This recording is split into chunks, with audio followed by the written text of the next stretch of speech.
Hello friends, welcome back to positive approach. This is Nitesh Bhardwaj. कैसे हो आप? आई होप आप सब बहुत अच्छे होंगे। आज जो है हम ट्रिग्नोमेट्री चैप्टर में प्रिंसिपल सॉल्यूशन और जनरल सॉल्यूशन के बारे में पढ़ेंगे। इन्हें कैसे निकालते हैं, प्रिंसिपल सॉल्यूशन क्या होता है, जनरल सॉल्यूशन क्या होता है, इन्हें देखेंगे। क्योंकि इससे जो है एग्जाम में क्वेश्चन पूछा जाता है। तो आप जो है कॉपी पेन निकाल लीजिए और नोट डाउन करना शुरू कीजिए। बिल्कुल थ्योरी नहीं पढ़ेंगे, प्रैक्टिकल वर्क करेंगे, मैथमेटिकल वर्क करेंगे और देखेंगे कि कैसे जो है प्रिंसिपल सॉल्यूशन निकलता है और जनरल सॉल्यूशन निकलता है। बहुत इजी है, आइए शुरू करते हैं। प्रिंसिपल सॉल्यूशन सिंपल याद रखना है आपको, ऐसा सॉल्यूशन जो 0 से 2 पाई के बीच में जो है लाई करता है। 0 से 2 पाई के बीच में जो है लाई करता है। और जनरल सॉल्यूशन क्या कहलाता है? Generalised form of periodicity। यह आपको जो जब हम क्वेश्चन करेंगे तो आपको ज्यादा समझ आएगा। आइए देखते हैं। जनरल सॉल्यूशन के लिए हमें कुछ फार्मूला याद होने चाहिए। इफ मान लीजिए अगर साइन थीटा जो है हमारे पास 0 होता है, तब थीटा क्या होता है हमारे पास? N pi. If cos theta अगर 0 हो तो थीटा कितना होता है? 2n+1 पाई/2। यह फार्मूले जो है जनरल सॉल्यूशन के लिए याद होने चाहिए। जैसे ही हम पहला एग्जांपल करेंगे आपको अच्छे से क्लियर हो जाएगा कि प्रिंसिपल सॉल्यूशन क्या होता है और जनरल सॉल्यूशन क्या होता है। अगर अब हमारे पास जो है साइन थीटा साइन अल्फा के बराबर हो तो थीटा कितना होगा? थीटा होगा हमारे पास एन पाई प्लस -1 की पावर n इंटू अल्फा। इसे याद कर लीजिए, कॉपी में नोट डाउन कर लीजिए। और अगर हमारे पास कॉस थीटा अगर कॉस अल्फा के बराबर हो, देन थीटा कितना होगा? तब थीटा होगा 2n pi plus minus alpha. ये फार्मूला बहुत इंपॉर्टेंट है, तभी जो है हमारी जनरल सॉल्यूशन निकलेगा। और अगर टेंजेंट थीटा जो है टेंजेंट अल्फा के बराबर हो, तब थीटा क्या कहलाता है? तब थीटा आएगा हमारे पास N pi plus alpha. I hope आपको थोड़ा थोड़ा आइडिया मिल गया होगा कि प्रिंसिपल सॉल्यूशन क्या होगा और जनरल सॉल्यूशन क्या होगा। सिंपल वे में बताता हूं। प्रिंसिपल सॉल्यूशन ऐसा सॉल्यूशन होगा जिसमें एंगल आएंगे जो 0 से लेकर 2 पाई के बीच में होंगे। जनरल सॉल्यूशन जनरलाइज फॉर्म में हम लिखेंगे, पीरियोडिक फॉर्म में जो है हम उसको लिखेंगे। आइए तो शुरू करते हैं, एक एग्जांपल लेते हैं, उससे आपको बहुत अच्छे से जो है क्लियर हो जाएगा। पहला एग्जांपल लेते हैं। Sine of x is equal to √3/2। इसका हमें जो है प्रिंसिपल सॉल्यूशन निकालना है। हमने कहा ऐसा सॉल्यूशन जो 0 से 2 पाई के बीच में लाई करता है उसे क्या कहते हैं? Principal solution. ठीक है, तो हमें पता है साइन एक्स √3/2 पर कितनी वैल्यू होती है, किस एंगल पर होती है? तो यह होती है साइन 60 डिग्री पर। 60 डिग्री कितना होता है? पाई/3।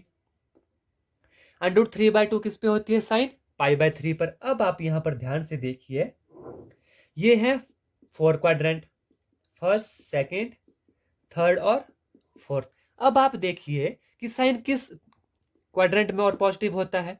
एक होता है फर्स्ट में, एक होता है सेकंड में। अब ध्यान दीजिएगा, कैसे मैं साइन ऑफ पाई, क्योंकि यहां पर 0 होता है, यहां पर पाई, पाई माइनस पाई/3, पाई माइनस पाई/3 लिख सकता हूं। जी हाँ, क्योंकि साइन पाई माइनस थीटा कितना होता है? साइन थीटा ही होता है। और सेकंड क्वाड्रेंट में जाएगा, यहां पर साइन पॉजिटिव होता है तो साइन पाई/3 आएगा। ठीक है, तो यहां से आप देख रहे हैं कि हमारे पास आ गया साइन 3 पाई माइनस पाई 2 पाई/3। एक तो हमें पता है कि साइन √3/2 किस पे हो रहा है? साइन पाई/3 पर। और दूसरा कहां पर हो रहा है? साइन 2 पाई/3 पर। तो यह दो वैल्यू पाई/3 2 पाई/3, ये क्या है? ये है प्रिंसिपल वैल्यू या प्रिंसिपल सॉल्यूशन इसे कह सकते हैं। ये क्या है? Principal solution of sine x is equal to √3/2 का। आई होप आपको यह अच्छे से समझ आ गया होगा। कुछ नहीं है, सिंपल जो हमने एंगल निकाला और देखा कि किस किस एंगल पर जो है यह वैल्यू हमें मिलती है। और देखा हमने कि साइन पाई/3 और साइन पाई माइनस पाई/3 भी हमारे पास साइन पाई/3 होता है, जिसे हम जब सॉल्व करेंगे तो साइन 2 पाई/3 आएगा। तो पाई/3 एंड 2 पाई/3, these are two principal solution of this equation. अब देखिए, अगर इसी के हमें जनरल सॉल्यूशन बोला गया हो, यह तो आगे प्रिंसिपल सॉल्यूशन, अब हमें क्या बोला हो? General solution. जीएस से मैं जनरल सॉल्यूशन को डिनोट कर रहा हूं। यहां पर ध्यान दीजिए, साइन एक्स जो है हमारे पास कितना आ गया? साइन पाई/3। ध्यान दीजिएगा, जनरल सॉल्यूशन में हमेशा छोटा एंगल लिया जाता है। अब आप यहां पर देख रहे हैं कि साइन थीटा साइन अल्फा के बराबर है। Sine theta is equal to sine alpha. जब तब थीटा कितना होता है, वो होता है एन पाई प्लस माइनस 1 की पावर एन अल्फा। कितना आया हमारे पास यहाँ से, x is equal to n pi plus minus 1 की पावर एन पाई बाय 3। यह जो है हमारा जनरल सोल्यूशन आ गया। आई होप आपको जो है यह क्वेश्चन अच्छे से समझ आ गया होगा। एक और एग्जांपल लेते हैं और ज्यादा क्लियर हो जाएगा। हमें निकालना है principal value of tangent √3। Tangent x जो है कितना दिया गया है, हमें √3 दिया गया है। तो हमें पता है कि tangent x is equal to कितना दिया गया है, √3। हमें पता है कि √3 कितने पर होता है, यह होता है टेंजेंट पाई बाय 3 पर। 60 डिग्री पर जो है टेंजेंट √3 होता है। कितना आ गया, टेंजेंट पाई बाय 3। अब हमने यहां पर क्या निकालना है, प्रिंसिपल सोल्यूशन। एक प्रिंसिपल सोल्यूशन तो हमारे पास पाई बाय 3 आ गया। अब आप देखिए टेंजेंट पाई बाय 3 को हम कैसे लिख सकते हैं, टेंजेंट, ध्यान दीजिएगा, पाई प्लस पाई बाय 3, क्योंकि हमें पता है टेंजेंट पाई प्लस थीटा कितना होता है, टेंजेंट थीटा होता है। और यह कहां गया, 0 से pi, pi plus pi by 3 third quadrant में आ रहा है। थर्ड क्वाड्रेंट में टेंजेंट कितना होता है, पॉजिटिव होता है। तो यह कितना आ गया, टेंजेंट 4 पाई बाय 3। तो यहां पर आप देख रहे हैं कि पाई बाय 3 कॉमा 4 बाय 3 हमारे क्या है, 4 पाई बाय 3 हमारे क्या है, प्रिंसिपल सोल्यूशन। क्या है हमारे प्रिंसिपल सोल्यूशन। अब हमें निकालना है इसका जनरल सोल्यूशन। ठीक है, अब हमें पता है टेंजेंट एक्स कितना है, √3, जिसे हम लिख सकते हैं टेंजेंट पाई बाय 3। अब हमें पता है tangent theta is equal to tangent alpha हो, तो थीटा कितना होता है, एन पाई प्लस अल्फा। तो यहां पर थीटा कितना है, एक्स है, x is equal to n pi plus pi by 3। यह हमारा क्या आ गया, जनरल सोल्यूशन। आई होप आपको जो है क्वेश्चन अच्छे से समझ आ गया होगा। प्रिंसिपल सोल्यूशन और जनरल सोल्यूशन में अब आपको कोई डाउट नहीं रहा होगा। हाँ, अगर आपसे डायरेक्ट एग्जाम में आ जाए कि फाइंड द सोल्यूशन, तो उसका मतलब होता है जनरल सोल्यूशन निकालना है। प्रिंसिपल सोल्यूशन के लिए आपको कहा गया होगा कि इसका प्रिंसिपल सोल्यूशन निकालिए। देखिए एक और एग्जाम्पल लेते हैं, example number 3।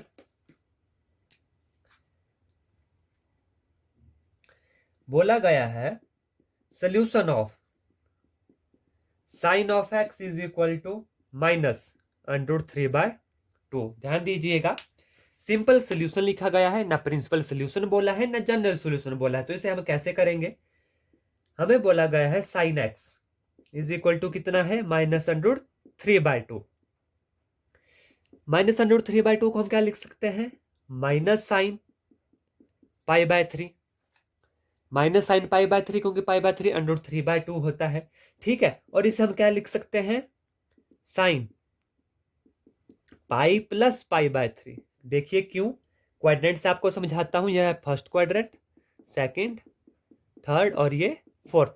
Sine pi plus theta होता है माइनस साइन थीटा, क्योंकि देखिए पाई प्लस थीटा यहाँ पर 0 है, यहाँ पर पाई है, थर्ड क्वाड्रेंट में आ रहा है। जब थर्ड क्वाड्रेंट में है तो साइन क्या होता है, नेगेटिव। हमारे पास कितना है, माइनस साइन पाई बाय 3। तो माइनस साइन पाई बाय 3 को हम ऐसे भी लिख सकते हैं, यह कितना आया, यह आया साइन 4 पाई बाय 3। ठीक है, साइन कितना आ गया, 4 पाई बाय 3 आ गया। अब हमसे पूछा है कि सॉल्यूशन ऑफ साइन एक्स। हमें पता है sine x sine 4 pi by 3।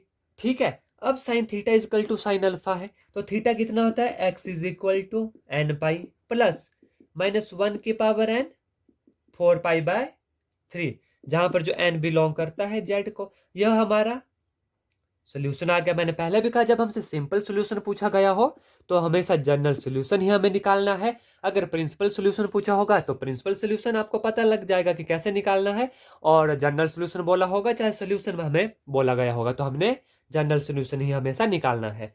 I hope आपको जो है अच्छे से क्लियर हो गया होगा। एक और एग्जाम्पल लेते हैं और अच्छे से क्लियर हो जाएगा।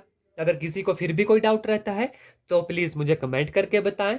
अगर आपने कमेंट नहीं करना है तो मुझे इंस्टाग्राम पर भी आप मैसेज कर सकते हैं। मेरे टेलीग्राम चैनल पर भी मुझे ज्वाइन कर लीजिए, वहां पर भी आपको नोटिफिकेशन मिलती रहती है। एग्जाम्पल 4 हम करते हैं, find the principal solution. Principal solution बोला गया है किसका, tangent of x is equal to -1/√3। ठीक है, अब हमें पता है -1/√3 कितने पर होता है, यह होता है tangent π/6 which is equal to 1/√3। ठीक है, अब पता है हमें टेंजेंट माइनस थीटा कितना होता है, टेंजेंट माइनस थीटा होता है माइनस टेंजेंट थीटा। इसको हम क्या लिख सकते हैं, इसे लिख सकते हैं हम, देखिए टेंजेंट पाई माइनस π/6, क्योंकि यह सेकंड क्वाड्रेंट में जा रहा है, पाई 0 से पाई, पाई से हम कुछ माइनस कर रहे हैं तो कहां पर जाएगा, सेकंड क्वाड्रेंट में जाएगा। सेकंड क्वाड्रेंट में टेंजेंट क्या होता है, नेगेटिव होता है, और हमें नेगेटिव ही वैल्यू चाहिए, क्योंकि हमें कितना चाहिए, टेंजेंट -1/√3 चाहिए, इसलिए हमने इसको लिखा विच इज इक्वल टू -1/√3। ठीक है, इसे हम क्या लिख सकते हैं, इसे हम लिख सकते हैं टेंजेंट 5π/6। ठीक है, एक तो हमें पता लग गया कि टेंजेंट -1/√3 कितने पर आ गया, टेंजेंट 5π/6 पर। अब आप देखिए टेंजेंट और कहाँ नेगेटिव होता है, इस क्वाड्रेंट में भी जो है टेंजेंट नेगेटिव होता है, तो कैसे निकलेगा, आप देखिए टेंजेंट 2π, क्योंकि यह 0 2π से हम कुछ माइनस करेंगे तभी जो हम फोर्थ क्वाड्रेंट में आएंगे, तो 2π - π/6 कितना होता है, टेंजेंट π/6 आएगा विद नेगेटिव साइन, तो यह कितना होगा, यह भी -1/√3 आया। ठीक है, क्योंकि टेंजेंट 2π - थीटा कितना होता है, माइनस टेंजेंट थीटा। ठीक है, अब इसे हम क्या लिख सकते हैं, टेंजेंट 6 2 12 -1 11π/6, वो भी कितना हो गया, -1/√3। दो प्रिंसिपल सोल्यूशन हमारे पास क्या आ गए, एक हमारे पास आ गया 5π/6 और दूसरा कितना आ गया, 11π/6। आई होप आपको प्रिंसिपल सोल्यूशन और जनरल सोल्यूशन अब जो है अच्छे से समझ आ गए होंगे। एक और एग्जांपल करते हैं, important examination point of view से बहुत इंपॉर्टेंट है। देखिए sine of 2x minus sine of 4x plus sine of 6x is equal to 0। और इसी वीडियो के साथ जो है यह चैप्टर आज क्लोज हो जाएगा। कल जो है हम इसके प्रीवियस ईयर के जो है क्वेश्चन करेंगे जो ट्रिग्नोमेट्री सेक्शन में से आए गए हैं, तो उन वीडियो को भी देखना मत भूलिएगा। देखिए इस क्वेश्चन को हम कैसे करेंगे, यहां पर जो है sign 2x plus sign 6x को हम एक साथ लिख लेते हैं और माइनस साइन 4x को एक साथ लिख लेते हैं। ठीक है, और किसके बराबर है, 0 के बराबर है। यह प्रिंसिपल सोल्यूशन में इसे बोला गया है कि फाइंड सोल्यूशन। ठीक है, क्या बोला गया, फाइंड सोल्यूशन। और जब हमें सोल्यूशन कहा जाता है सिंपल निकालो तो हम कौन सा निकालते हैं, जनरल सोल्यूशन। प्रिंसिपल सोल्यूशन के लिए हमेशा लिखा जाता है कि फाइंड प्रिंसिपल सोल्यूशन। यहां पर लगाइए formula, sine C plus sine D कितना होता है, 2 sine C plus D by 2, 6 + 2 8x divide by 2 4x, cos C minus D by 2 6x - 2। यहां पर अब कंफ्यूज मत होगा कि 2x - 6x, साइन 6x को पहले लिख लीजिए तो फिर सी हमारे पास ये आ जाएगा, 6x - 2 4x divide by 2 2x minus sine 4x which is equal to 0। बिल्कुल आराम से करना है, स्टेप बाय स्टेप करना है। यहां पर मैं आपको फार्मूला बता देता हूं कि यहां पर कौन सा फार्मूला लगा, यहां पर लगा sine C plus sine D. यह मैंने आपको बहुत अच्छे से करवाए हुए हैं सभी फार्मूले। 2 sine C plus D by 2 cos C minus D by 2। ठीक है, अब आप यहां पर, मैंने यहां कहा कि यहां पर आप ऐसा कंफ्यूज मत होइएगा कि sign 2x - 6x, sign 6x को पहले लिख लीजिए, साइन 6x प्लस 2x, तो फिर हमारे पास c कितना आ जाएगा 6x, तो हमारे पास 4x divide by 2 cos 2x। अब यहां से क्या कॉमन आ गया, साइन 4x, कितना बच गया अंदर, 2 cos 2x - 1 which is equal to 0। अब या तो ये वैल्यू 0 होगी या तो ये वैल्यू 0 होगी। देखिए if sine of 4x is equal to 0, अगर साइन थीटा 0 होता है तो थीटा कितना होता है, n पाई। यहाँ पर थीटा कितना है, 4x is equal to n pi, x is equal to n pi by 4। एक जनरल सोल्यूशन हमारे पास ये आ गया, कितना सिंपल क्वेश्चन है। और दूसरा 2 cos 2x - 1 which is equal to 0, cos of 2x which is equal to 1 पहली साइड चला गया 1/2। इसे कितना लिख सकते हैं, cos of 2x is equal to cos of pi by 3। cos theta is equal to cos alpha, then theta कितना होता है 2n pi plus minus alpha. यहाँ पर थीटा कितना है 2x है which is equal to 2n pi plus minus pi by 3। तो x कितना आ गया, x आ गया n पाई प्लस माइनस पाई बाय 6। यह जो है हमारे रिक्वायर्ड सोल्यूशन आ गया और ये जो है हमारा जनरल सोल्यूशन भी कहलाता है। आई होप आपको मेरा पढ़ाया गया अच्छे से समझ आ गया होगा। फिर भी आपको कोई डाउट होता है फिर भी आपको कोई क्वेरी होती है तो आप मुझे कमेंट करके जरूर बताएं। अगली वीडियो में मैं पूरी कोशिश करूंगा कि आपके जो है डाउट को क्लियर कर लो। इसी तरह की और वीडियो के लिए बने रहिए मेरे चैनल पॉजिटिव अप्रोच के साथ। वीडियो को ज्यादा से ज्यादा शेयर कीजिए और मेरे चैनल को जो है सब्सक्राइब कीजिए। धन्यवाद। जय हिंद, जय भारत।